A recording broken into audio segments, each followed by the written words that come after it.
Kani gade ka Pati CCTV. Kajing ekon ni ke semi final ke baar ka lempung yakop yele kai football jongka 23rd Megaland Invitation Football Tournament bala penya Shillong Sports Association kala long hinen ka singi ka arp sautrik nai weng amadan polo first ground Shillong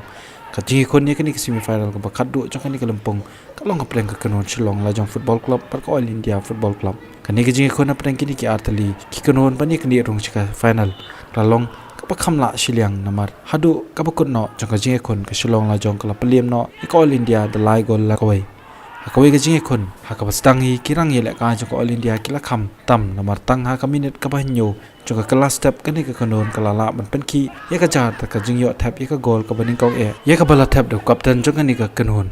hadin kani ka jing sha thap si gol kirang yele ka jongka Shillong la jong ru kimshim la du jingkan man hakabakilai khon ting e banyo pen phai kala driver hadu pandakut ka kala step du kimshim lala man thap gol akakala miet ka jing le kai kala peteng biang ka jing persang jong kirang ile kai jong Shillong la jong kila peteng haka jing khun ba de ka minute ka saw khunai bu wei ni kirang jong ni kanon unim dorji la yo ban thap ya ka gol na ka banta ka Shillong la jong kabla wan rai ka jing khai marsi gol hadien kani ka jing khun kala peteng bat kirang jong baro artili ki kanon kilai le teng e ban penjob ila ka kanon bikimi khmat Andre batau hi kasingi jong Shillong la jong hakaminet ka baprapsan urang ile ka jong ni kanon hardisi nongbri ulayo mantap ka gol ka baar nakabenta ka Shillong la jong patang hadien chiminit kata hakaminet ka baprapsan sawi urang ile ka jong Shillong la jong bipensing ulayo mantap saka gol ka balai nakabenta ka ni kanon patat hadu ka bakut no kapor shum la don shu kibla man penki biang ye kajar